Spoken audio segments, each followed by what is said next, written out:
Hello friends, तो आज हम बात करेंगे जून में कौन कौन सी सब्जियां हम लगा सकते हैं। तो सबसे पहले मैं बता दूं कि जून की जो सब्जियां होती हैं वो बरसाती सब्जियां होती हैं। उनका जो बीज होता है वो ज़्यादातर देसी वैरायटी का बीज होता है। तो जो भी जून में जो सब्जियां लगती हैं वो हमें हमेशा बड़े साइज के ग्रो बैग्स या कंटेनर में लगाना चाहिए, जितनी भी बेलदार सब्जियां होती हैं उन्हें। और यहाँ पे मैं एक बात बोलना चाहूँगी कि जब भी हम कोई भी सब्जी लगाएं तो उसके बीज को जो है पहले हम 10 से 11 बजे तक से लेकर के 10 बजे 11 बजे जब उसे हम धूप में डाल दें और 2-3 बजे तक उसे बिल्कुल धूप लगने दें, और उसके बाद जो है बीज को हम डायरेक्ट मिट्टी में डालें, जिससे हमारे प्लांट का ग्रोथ बहुत अच्छा होता है। और जून के महीने की मैं बात करूं तो इस महीने का 5 तारीख, 6 तारीख, 15 तारीख और 25 तारीख वैदिक कैलेंडर के अनुसार काफी अच्छा है। तो जो लोग इस चीज को मानते हो, कहा जाता है कि अगर वैदिक तरीके से या फिर वैदिक काल के जो कैलेंडर है उन कैलेंडर के अनुसार अगर हम सब्जियां लगाते हैं तो बहुत से लोगों को प्रॉब्लम होता है, कीड़ों से बहुत हम जूझते हैं। छत पे गार्डनर्स लोग हैं जो, तो कीड़े का अटैक काफी कम हो जाता है। तो आप इस विधि का भी प्रयोग कर सकते हैं। तो चलिए हम शुरू करते हैं। बरसात की जो है आज मैं 15 से 20 सब्जियों का नाम बताऊंगी, जो आप अपने होम गार्डन में या छत पे या गैलरी में जो भी है आपके पास, जो अगर खेत में जगह है तो वहां भी आसानी से लगा सकते हैं। तो सबसे पहले नंबर पे मैं मिर्च का नाम लेना चाहूंगी, क्योंकि मिर्च बहुत अच्छा है। हमें लाल मिर्च न खा करके घर में भी हरी मिर्च खानी चाहिए, और ये काफी इजी टू ग्रो प्लांट है। अगर आप मिर्च का पौधा लगा रहे हैं तो 12 इंच के गमले से हमें स्टार्ट कर देना चाहिए। आप 12 इंच के गमले में भी मिर्च लगा सकते हैं, लेकिन आप अगर 12 इंच के गमले में लगाते हैं तो एक ही मिर्च का पौधा लगाएं। अगर ग्रो बैग्स में लगाते हैं तो 2 इस तरह से मिर्च के पौधा लगाएं, और काफी अच्छी मिर्च में फ्रूटिंग होगी। आप चाहे तो इस तरह से जो है पौधे तैयार कर ले, अभी बहुत अच्छा मौसम है, बीज से पौधे तैयार कर ले और फिर आप डायरेक्ट उसे, जब पौधे इतने बड़े हो गए, ये देखिए मेरे ट्रांसप्लांट के लिए पौधे रेडी हो गए हैं, तो जल्दी मैं इनका ट्रांसप्लांट कर। सेकेंड नंबर पे हम बताना चाहेंगे, ये जो है कुंदरी है, और ये आपको एक बार बरसात में लगानी है और सालों साल चलेगा। इसे लगाना बहुत आसान है। इसे आप इस तरह से इसके जो है स्टेम से लगा सकते हैं। ये देखिए, नोट्स को आपको लेना है और मिट्टी में कम से कम 2 नोट्स डाल दीजिएगा, तो आपको इस तरह से जो है बेल हो जाएगी, और हर सालों साल ये बेल चलेगी। बस कटिंग और प्रूनिंग कर दिया कीजिए, और काफी अच्छी इसमें फ्रूटिंग होगी और काफी अच्छी ये सब्जियां भी होती हैं। चौथे नंबर पे आती है बोरो। ये भी बरसात में लगाई जाने वाली सब्जियां हैं, और बरसात से लेकर जब आप जून में लगाएंगे तो ये आपको जो है जनवरी फरवरी तक फ्रूटिंग देगी। इसे आप थर्माकोल में भी लगा सकते हैं, बिल्कुल इजी टू ग्रो प्लांट है। इसे गमले में ना लगाएं, थर्माकोल के पॉट्स में लगाएं। जब भी हम इसे थर्माकोल के पॉट में लगाएं तो एक थर्माकोल के पॉट में जो है हम 2 बीज डालेंगे, तो काफी अच्छा रहेगा। हार्डली अगर 1 डाले, नहीं तो फिर हार्डली 2 से ज्यादा बीज नहीं डाले। चौथे नंबर पे आती है हमारी कद्दू। कद्दू की जो बेलें हैं वो भी आप लगा सकते हैं देसी। इसमें आपको जब भी बरसात की सब्जियों का बीज मिलेगा तो वो देसी बीज मिलेगा कद्दू की। तो आप जब भी चुनाव करें कद्दू का तो इस तरह से बड़े ग्रो बैग्स का करें, या फिर ये 200 लीटर वाला देख सकते हैं, हाफ ड्रम है, या फिर ये पानी की टंकी है। इन्हीं सब चीजों का आप इस्तेमाल करें कद्दू, नेनुआ और करेला के लिए। नंबर पे फ्रेंड्स आ जाते हैं हम करेला। तो ये भी काफी इजी टू ग्रो प्लांट है, और इसे भी हम आसानी से अपने होम गार्डन में लगा सकते हैं। और ये जो सब्जियां हैं हमें जब भी जून से लगाएंगे तो ये भी हमें जो है, जो भी बरसात की सब्जियां होगी वो आपको फरवरी मार्च तक हार्वेस्टिंग ले सकते हैं, बिल्कुल इजी टू ग्रो। तो आप भी इसे अपने होम गार्डन में शामिल करें। छठा जो हमारा है नेनुआ है, और काफी इजी टू ग्रो प्लांट है। इसे आप बीज से लगा सकते हैं, ये आसानी से हो जाने वाला पौधा है। जब भी हम नेनुआ का कोई भी बीज लगाएं तो आप कोशिश करें कि उसे धूप में 10 बजे से लेकर 2 बजे तक जो है धूप में बीज को सुखा ले। उसके बाद थोड़ी सी काऊ यूरिन ले, उसमें थोड़ी सी मिर्च पाउडर ले, धनिया पाउडर ले, और बीज को जो है ना थोड़ा सा लपेट ले उसमें, और डायरेक्ट मिट्टी में शाम को लगा दें, जिससे आपकी बीज की गुणवत्ता बढ़ जाएगी और काफी अच्छी बेल होगी और बहुत लंबे समय तक फ्रूटिंग देगा।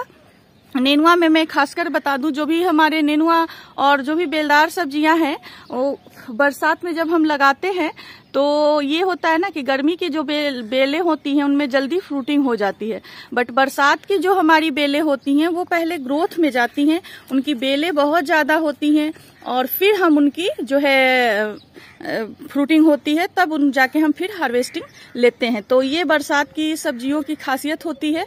तो इसमें थोड़ा लेट फ्रूटिंग होता है। गर्मियों की सब्जी में तो आपको जल्दी फ्रूटिंग हो जाएगा, पर बरसात की सब्जियां जो है थोड़ी लेट फ्रूटिंग होती है, क्योंकि वो ग्रोथ पीरियड उनका ज्यादा रहता है और फ्रूटिंग जबरदस्त होती है। 7वें नंबर पे हम आ जाते हैं गाइस, यहाँ पे भिंडी। भिंडी भी आप आसानी से लगा सकते हैं। भिंडी जो है आपको ये भी जो है 15 इंच के गमले से स्टार्ट कर सकते हैं, पर उसमें आपको 1 से 2 ही बीज डालना है।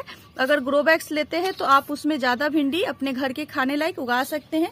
और भिंडी आप जब जिस दिन डालेंगे उस दिन से 45वें दिन ही आपको भिंडी जो है हार्वेस्टिंग के लिए मिल जाएगा। तो भिंडी में ये थोड़ी सी खासियत है कि आपको 40 से 45 दिन में ही हार्वेस्टिंग होने लगती है।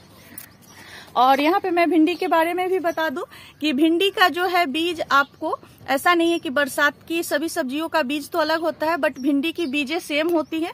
आप गर्मा सब्जी जो लाए थे, अगर बीज बचा है तो उस बीज को भी आप लगा सकते हैं, काफी अच्छी उसमें भी फ्रूटिंग हो जाएगी। तो उसके लिए आपको अलग से बीज लाने की जरूरत नहीं है।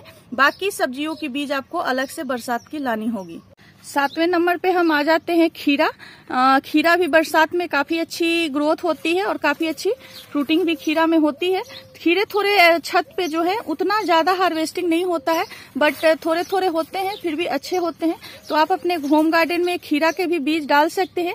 इनके बीज भी जो है बरसात की अलग आती हैं, तो आप बरसाती खीरा का बीज लाकर आसानी से अपने होम गार्डन में थर्माकोल से या ग्रो बैग में आसानी से उगा सकते हैं और इसमें भी काफी अच्छी फ्रूटिंग होगी। फिर हम आते हैं 8वें नंबर पे। 8वें नंबर पे आप अपने होम गार्डन में बैंगन लगा सकते हैं। बैंगन लगाने के लिए इसमें आपको गमला जो है 20 इंच से ऊपर का लेना होगा। अगर ग्रो बैग लेते हैं तो 1 फीट हाइट लेनी होगी और 24 इंच का जो है चौड़ा ग्रो बैग लेना होगा, या फिर आपको थर्माकोल लेना होगा। और काफी अच्छे जो है उसमें 2 बैंगन का प्लांट लगा दें और काफी अच्छी बैंगन की जो है हार्वेस्टिंग होगी। ये बैंगन भी आपको जो है ठंड में फिर लगाने की जरूरत नहीं है। एक बार अगर अभी के मौसम में लगा देते हैं तो वो पूरी आपकी मार्च अप्रैल तक बैंगन जाएगी। एक हम अपने होम गार्डन में जो है हल्दी भी लगा सकते हैं। काफी इजी हल्दी भी लगाना है और हल्दी लगाने से ये होता है कि हमें ऑर्गेनिक हल्दी मिल जाएगी। बाजार में तो कभी भी हल्दी ऑर्गेनिक नहीं मिलेगी और उसका थोड़ा टाइम पीरियड लेट होता है। वो 7 से 8 महीने में हल्दी जो है हमारी तैयार होती है, तो वो भी बरसात के ही समय लगती है। तो उसे भी आप अपने गार्डन में लगाएं। जैसा कंटेनर में भी लगा सकते हैं, ग्रो बैग्स में आप अपने अनुसार उसमें लगा सकते हैं। फिर हम आ जाते हैं अदरक। अदरक भी जो है आप होम गार्डन में लगा सकते हैं। उसे भी तैयार होने में हमें 7 से 8 महीने लग जाएंगे। तो अदरक को भी आप आसानी से इजी टू ग्रो, मार्केट में जो अदरक बिक रही है डायरेक्ट उससे लाकर आप होम गार्डन में लगा दें, मिट्टी में दबा दें, बिल्कुल इजी टू ग्रो प्लांट जो है निकल जाएगा। फिर हम आते हैं अरबी। अरबी जो है वो भी इजी टू ग्रो प्लांट है। डायरेक्ट जो अरबी बाजार में मिलती है और उसे लाइए और मिट्टी में दबा दीजिए, आपको 2 महीने में उसके पत्ते खाने को मिलेंगे। अब अरबी के पत्ते जो खाए जाते हैं सब्जी बनाकर, और 4 से 5 महीने में जो है अरबी तैयार हो जाती है। तो आप उसे भी होम गार्डन में जो लोग लगा सकते हैं वो लगा ले। फिर जो हम आते हैं टमाटर। बरसात के जो भी टमाटर होते हैं उनके बीज अलग होते हैं, तो आप टमाटर भी यहाँ पे लगा सकते हैं। बीज आपको मार्केट से लाना होगा और तैयार करना होगा घर में खुद ही पौधा, क्योंकि मार्केट में बहुत कम पौधा मिलता है।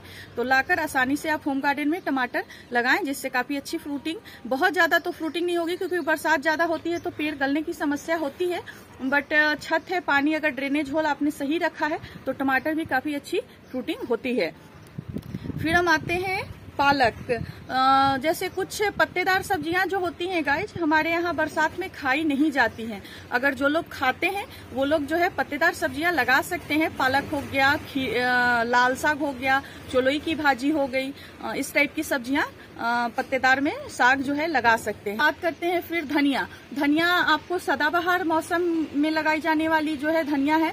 आप हमेशा एक ग्रो बैग स्टार्ट आपका धनिया थोड़ा 6-8 इंच का हो जाए तो फिर दूसरे ग्रो बैग्स में हमें धनिया लगा देना चाहिए या फिर कंटेनर में, क्योंकि हमें ये डेली की रिक्वायरमेंट है। तो आप बरसात में भी धनिया लगाएं, थोड़ी ड्रेनेज होल इसका बहुत सही रखें, क्योंकि थोड़ा भी पानी लगेगा तो धनिया गल जाएगा। तो ड्रेनेज होल का अगर आपने सही रखा है तब ही धनिया भी लगाइए, तभी अच्छी उसकी ग्रोथ होगी। फिर बात करते हैं कोहरा, जिसे हम लोग बिहार में कोहरा बोलते हैं और ऐसे सभी जगह उसे मीठा कद्दू बोलते हैं। तो आप उसका भी बेल लगाएं, उसकी भी बेल काफी पहले बड़ी होगी, घनी होगी, उसके बाद उसमें फ्रूटिंग होगी, क्योंकि ये देसी बीज होता है। तो देसी बीज थोड़ा लेट से भी फ्रूटिंग होता है, पहले उसकी काफी ज्यादा बेल होगी, उसके बाद फ्रूटिंग होगी। तो कोहरा हो गया, कद्दू हो गया, इन सब सब्जियों के लिए आप बड़े कंटेनर का चुनाव करें। और सबसे अच्छी बरसात में होने वाली एक सब्जी है सीम। सीम हमारे यहाँ बहुत अच्छे से ग्रो होता है, काफी अच्छी फ्रूटिंग होती है। ये भी जून में लगाइए और बिल्कुल फरवरी मार्च तक आप इसकी सीम की सब्जी खाइए, क्योंकि लास्ट तक ये सब्जियां बहुत फलती हैं। तो सीम भी यहाँ पे आप लगा सकते हैं। यहाँ पे हम लास्ट में एक सब्जी का नाम बताना चाहेंगे, जो है पेठा कद्दू, जिसे हम लोग बिहार में भतुआ बोलते हैं। उसकी रायता बहुत अच्छी होती है और छोटे में सब्जी बहुत टेस्टी होती है। तो आप उन सब्जियों को भी, क्योंकि बहुत ये इजी टू ग्रो प्लांट है, लो मेंटेनेंस पौधा है, बस आप लगा दीजिए। वो व्हाइट कलर की कद्दू जो है बिल्कुल पेठा कद्दू फलेगी, उसकी जिसे मुरब्बा बनता है। तो काफी अच्छा भी है, आप अपने होम गार्डन में इसे लगा सकते हैं। और लास्ट एक हमारा स्वीट कॉर्न भी आता है। स्वीट कॉर्न भी आप लगा सकते हैं, बिहार में इसे मकई बोलते हैं। तो आप मकई का भी प्लांट लगाएं। अगर गमले की बात करें तो 15 इंच बाई 15 के गमले में लगाएं, एक पौधा लगाएं। अगर आप थर्माकोल में लगा रहे हैं तो कम से कम 3 पौधे लगाएं। और ज्यादा फिर जैसे जैसे आपकी जगह बड़ी है तो आप ज्यादा पौधे लगा सकते हैं। और ये जो है आपका स्वीट कॉर्न बहुत थोड़ा लेट इसमें ये होता है फ्रूटिंग, और जो भुट्टा बनता है तो आपको 70 से 80 दिन लग जाएगा आपको भुट्टा तैयार होने में।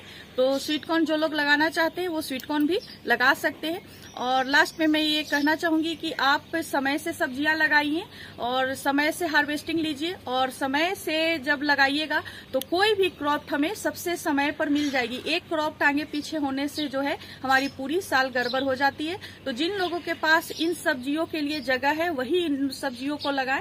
जो लोग एक्स्ट्रा जगह नहीं है और गर्मी की सब्जियां लगाई हुई हैं तो उन्हीं को आप बरसात की सब्जियों के लिए तैयार कर ले। इसका फुल वीडियो कैसे तैयार करते हैं मेरे चैनल पे पब्लिश है, तो देख लें। और जो लोग अलग से जगह बना के रखे हैं कि नहीं हमें इन सब्जियों के लिए भी अलग से जगह बनानी है, तो वो लोग अलग से इन सब्जियों को लगाएं। और बाकी फिर ठंड की जो हम सब्जियां लगाते हैं उनको तो आपको जब अगर जगह है तभी लगाएं, नहीं तो ठंड वाली सब्जी जो है आपको लेट हो जाएगी, क्योंकि सितंबर में तो ये सब्जियां जो है आपको कबाड़नी पड़ जाएगी। तो इस चीज को सोचकर ही इन सब्जियों को लगाएं। जिनके पास जगह है वही लगाएं, नहीं तो आप गर्मी की सब्जी में भी अच्छी फ्रूटिंग ले सकते हैं। तो चलिए मैं वीडियो को यहीं पेंट करती हूँ। आपको हमारा ये वीडियो कैसा लगा कमेंट करके जरूर बताएं। फिर से मिलते हैं नेक्स्ट वीडियो में, तब तक के लिए बाय एंड थैंक यू।